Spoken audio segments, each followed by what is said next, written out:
Kalau kita nggak baper pemirsa menyaksikan debat semalam, memang menghibur sih debat itu ya pemirsa ya. Langsung saja saya tanyakan kepada Mas Imam. Mas Imam, tampaknya ini ada jurusan serangan balasan juga ya dari 03 ya atas pertanyaan singkatan tadi. Bahkan kemudian di copy ini gimmick untuk mencari-cari jawaban ini. Ini memang bagian dari strategi atau bagaimana? Kali ya, Pak Gibran, saya menghormati Anda sebagai calon wakil presiden. Gitu ya. Tetapi karena Mas Gibran bisanya bermain dengan cara yang demikian, ya mau nggak mau Prof. Mahfud berusaha senatural mungkin untuk menyampaikan jawaban sesuai dengan kerecehan yang disampaikan Mas Gibran kepada Prof. Mahfud begitu. Karena Prof. Mahfud berusaha menjawab, tetapi Mas Gibran menganggap tidak ada jawabannya, justru mengaitkan dengan hal-hal lain, ya dianggap Prof. Mahfud ya memang ini bukan buat berdebat, ini hanya buat gimmick saja. Sehingga tampaknya Mas Gibran menikmati banyak gimmick semalam, membuat banyak act out, banyak ya hal-hal yang seperti tadi disampaikan ya ngambil donat dan seterusnya ya. Dan tampaknya itu mungkin yang paling dipersiapkan, jadi ya silahkan saja. Kami sih bersyukur dengan apa yang terjadi semalam, Prof. Mahfud bisa menjelaskan banyak hal. Di satu sisi saya sih bersyukurnya begini, satu poin lagi ya.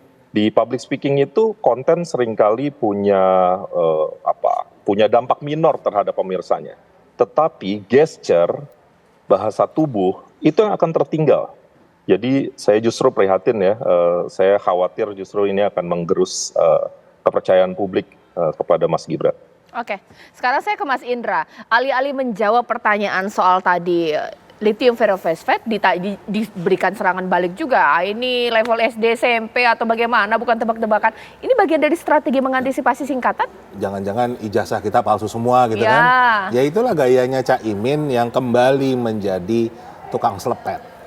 Jadi cara beliau menjawab. Jadi kemarin di debat yang kedua nggak keluar nih gaya-gaya jenakanya Caimin yang nyelepet-nyelepet, syukur alhamdulillah tadi malam keluar gitu. Jadi itu memang cara beliau dikatakan enak ya punya catatan, jawab yang penting bukan catatan dari MK.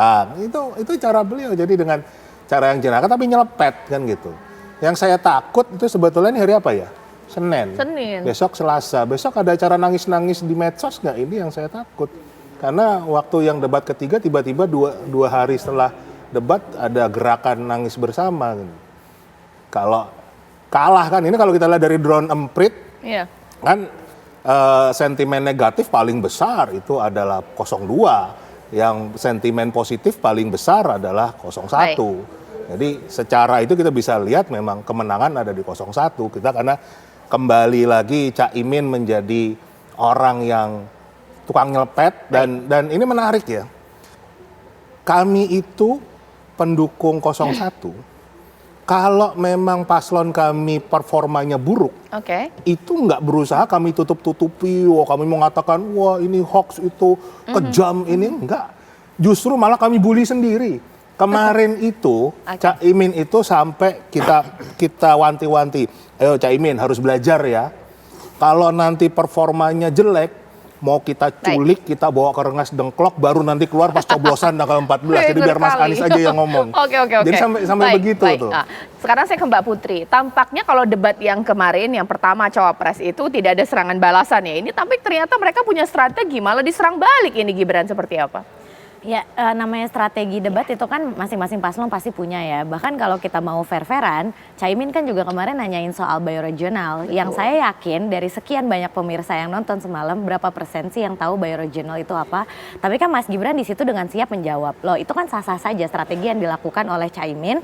Jadi kalau mau dibilang cerdas cermat juga semalam juga ada esensi cerdas cermatnya gitu dari strateginya Caimin.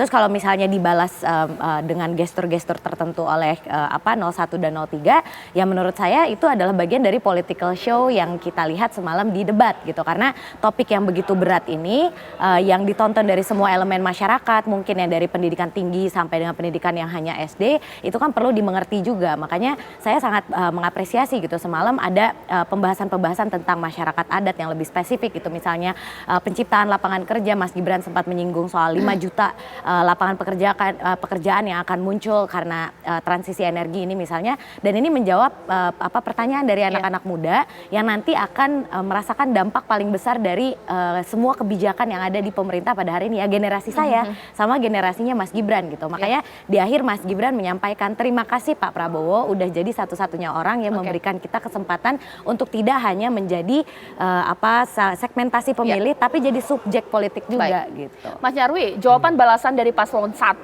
dan juga 3 ini menandakan bahwa masing-masing punya strategi menyerang kah di debat cawapres semalam?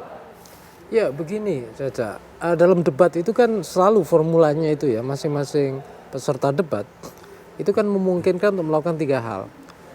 Yang pertama attacking, menyerang ya, dengan berbagai cara, dengan data, dengan argumen, ya bahkan dengan termasuk meragukan karakter atau personality, itu masih memungkinkan ya, walaupun itu ada beberapa menganggap itu tidak etis misalnya begitu.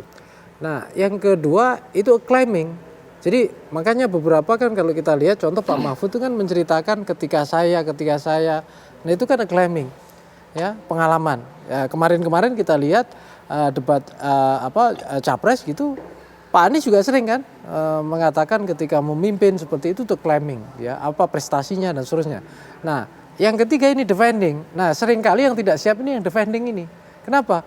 Karena kalau attacking itu kan orang punya banyak cara dan prediksi ya. Wah kira-kira kalau saya munculkan istilah ini atau data ini, sana juga nggak lengkap pemahamannya, kira-kira gitu. Tapi defendingnya ini yang agak susah. Makanya seringkali kan menariknya pada hal yang abstrak. Contoh misalnya tadi di awal kita putar ya. Ketika misalnya Capres 02 menanyakan lithium ferrofosfat gitu, ditanya ke Caimin. Caimin saya kira itu bagian defending, kemudian menarik pada policy yang abstrak kan gitu, soal etika kan gitu dan seterusnya. Pak Mahfud saya kira juga punya strategi yang juga untuk defending. Nah hanya saja karena ini debat politik, ini bukan debat akademik ya. Kalau debat akademik enak kita rujukannya pada teori jurnal data analisis. Ini kan debat politik. Debat politik adalah membangun logika yang bisa meyakinkan pemilih, bukan hanya antar peserta debat. Debat politik juga untuk apa? Menarik perhatian dan mencari impresi. Makanya tadi kalau kita lihat misalnya bisa jadi kalau orang melihat misalnya performa dari Cawapres 02 itu dianggap menarik. Tapi belum tentu juga di mata orang yang melihat pada aspek misalnya soal sopan santun itu bisa menjadi poin positif. Itu contoh, makanya itu bisa jadi kalau kita lihat data tadi kan diceritakan data medsos ya, ada yang positif, ada yang negatif. Itu bisa kita lihat tuh, yang positif komentari apa, yang negatif masuk apa kan gitu. Nah di situ yang saya kira debat itu menjadi perdebatan yang terbuka terus gitu loh. Itu kira-kira aja. Oke, iya. Sesaat lagi pemirsa, kita tahu bahwa ini merupakan debat terakhir untuk Cawapres. Sekiranya ini bagaimana performa dari mereka ini sudah bisa berhasil tidak memukau hati masyarakat untuk membuat mereka terpilih menjadi Cawapres, menjadi wakil presiden pemirsa. Atau jangan-jangan gara-gara performa Cawapres, masyarakat jadi malah tidak mau milih lagi. Sesaat lagi ya di Apa Kabar Indonesia Malam.